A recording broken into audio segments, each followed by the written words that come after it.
कबीरदास को समझने के लिए नाथपंथ की साधना पद्धति की अच्छी जानकारी होनी चाहिए। इसके सिद्धांत के अनुसार महाकुंडलिनी नामक एक शक्ति है, जो बहुत बड़ी शक्ति है, जो सारी सृष्टि में व्याप्त है। व्यक्ति में व्यक्त होने पर इसी शक्ति को कुंडलिनी कहते हैं। कुंडलिनी और प्राण शक्ति को लेकर ही जीव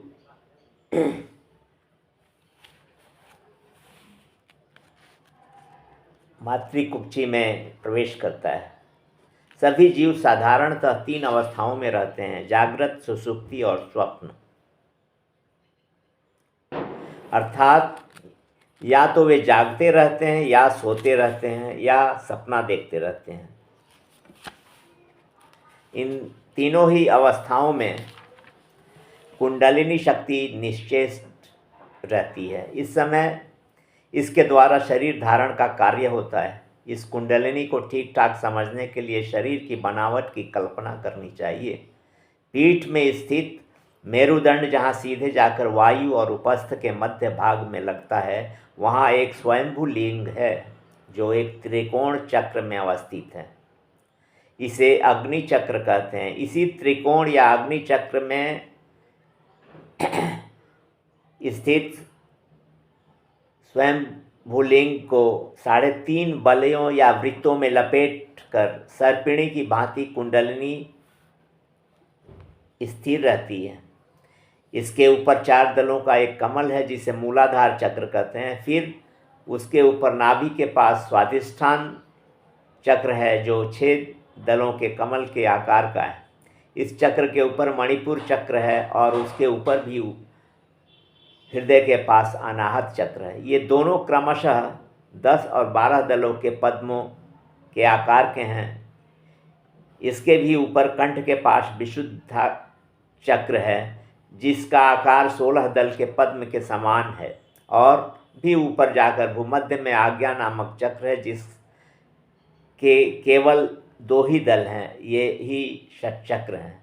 इन चक्रों के भेद करने के पश्चात मस्तक में शून्य चक्र मिलता है, जहाँ जीवात्मा को पहुँचा देना योगी का चरम लक्ष्य है।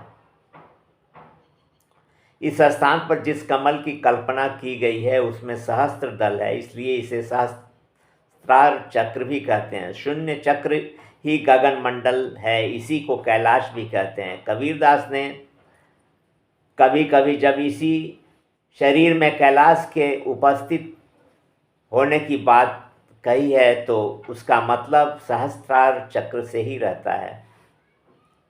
संत के मत के अनुसार इस सहस्त्रार चक्र के भी ऊपर एक अष्टम चक्र है। सूरती कमल की कल्पना की गई है। कहते हैं सहस्त्रार तक पहुँचे हुए योगी का चित्त व्युत्थान काल में, अर्थात समाधि टूटने के बाद, फिर वासना का शिकार हो जाता है। पर सूरती कमल में विलास करने वाले संत का चित्त ऐसे खतरे से निश्चिंत रहता है।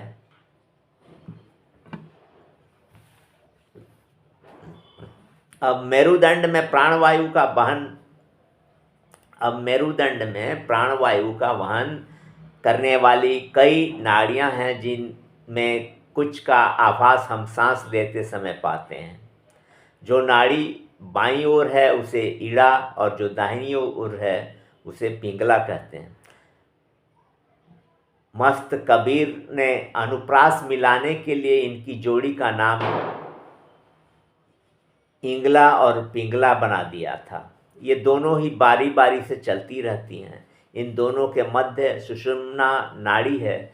इसी से होकर कुंडलिनी शक्ति ऊपर की ओर प्रवाहित होती है। और वास्तव में सुषुम्ना के भीतर की कई सूक्ष्म नाड़ियां हैं। सुषुम्ना के भीतर वज्रा, उसके भीतर चित्रिणी और उसके भीतर ब्रह्म नाड़ी है, जो कुंडलिनी शक्ति का असल मार्ग है। वास्तविक पथ है। इस प्रकार सुषुम्ना वस्तुतः 3 नाड़ियों का एक ही भाव है।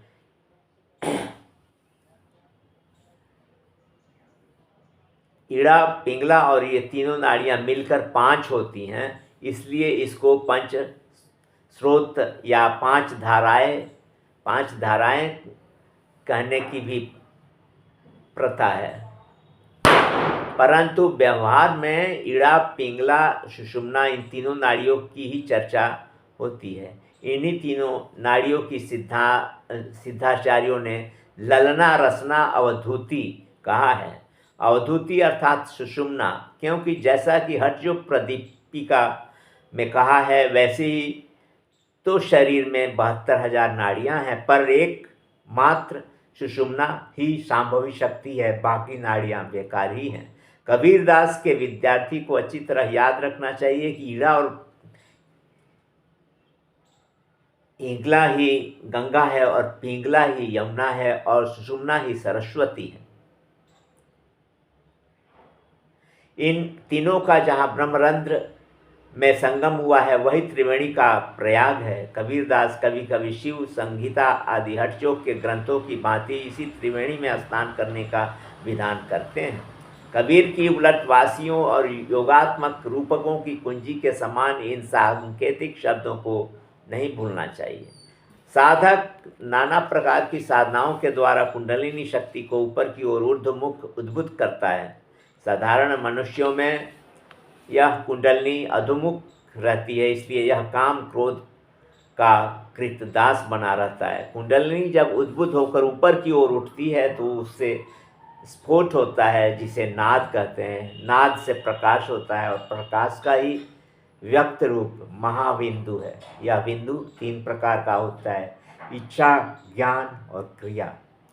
पारिभाषिक तौर पर योगी लोग उन्हीं को कभी सूर्य, चंद्र और अग्नि कहते हैं और कभी ब्रह्मा, विष्णु और शिव भी कहते हैं। अब यह जो नाद और बिंदु है वह असल में अखिल ब्रह्मांड में व्याप्त अनाहत नाद या अनहद नाद का व्यस्ति में व्यक्त रूप है। अर्थात जो नाद अनाहत भाव से सारे विश्व में व्याप्त है, उसी का प्रकाश जब व्यक्ति में उत्पन्न होता है तो उसे नाद और बिंदु भी कहते हैं।